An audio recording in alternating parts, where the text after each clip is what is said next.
Bonjour, je m'appelle Mireille Hastings et je voudrais vous parler d'une chanson des années 70. Dans ces années-là, le bouillonnement culturel, social, politique favorisait de nombreuses initiatives. Et bien sûr, cette effervescence a largement concerné les mouvements pour le droit des femmes, leur place dans la société et au sein du foyer, faisant prendre conscience des criantes inégalités et du destin tragique de beaucoup d'entre elles. Mais pour changer les mentalités, on le sait bien, il faut plus qu'une loi. Alors pour se faire entendre, certaines femmes n'hésitaient pas à lancer des actions radicales, voire violentes. D'autres ont utilisé des chemins plus poétiques, de douces injonctions, comme la chanson signée Anne Sylvestre en 1975, intitulée « Une sorcière comme les autres ». Elle s'adresse aux hommes. Elle leur dit « S'il vous plaît, moi je ne peux plus bouger ». L'auteur implore les hommes de se faire légers comme la plume d'oie, car elle les sait capables de montrer un autre visage. Elle demande aux hommes de faire face à celle qu'on nomme souvent sorcière. Je la cite. « Regardez-moi, je suis vraie. Je vous prie, ne m'inventez pas. Vous l'avez tant fait déjà. » Elle parle au nom de toutes les femmes, les mères, les sœurs, les compagnes bien sûr, mais aussi les putains, les filles mères et les marginales.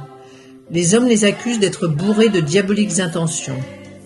Jules Michelet nomme la femme la fiancée de Satan, de manière provocatrice, relayant ainsi une opinion si souvent partagée. La servitude absolue dans laquelle se trouvent les femmes les conduit à transgresser les règles établies par l'Église et le pouvoir. Elles sont détentrices de savoirs de guérison, essentiellement par les plantes, ce qui inquiète encore plus les hommes. La chanson continue ainsi. Vous m'avez aimée servante, m'avez voulu ignorante, forte vous me combattiez, faible vous me méprisiez.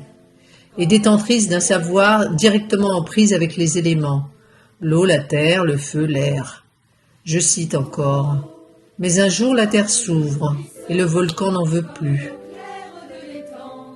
Ce passage est très beau, je le trouve vraiment très très beau.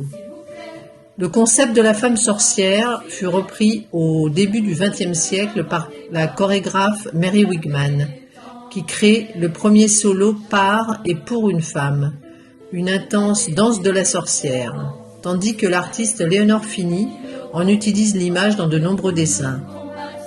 La chanson date de 1975, qui est aussi l'année de la création d'une revue littéraire et artistique, bien nommée Sorcière.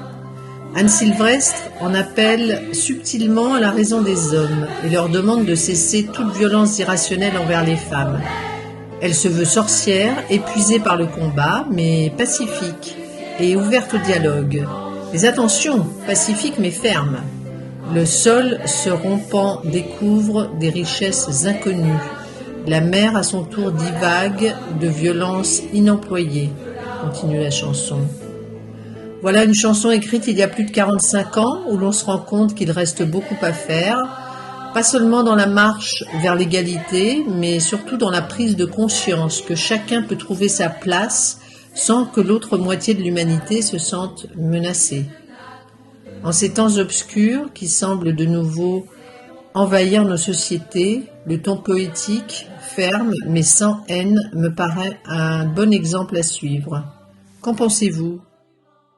Je m'appelle du nom de la première sorcière brûlée en 1258. Je m'appelle du nom des 7 millions de sorcières brûlées vives jusqu'en 1782. Je m'appelle du nom de chacune des héritières de ces sorcières. Je m'appelle Pauline Julien. Je m'appelle Anne Sylvestre.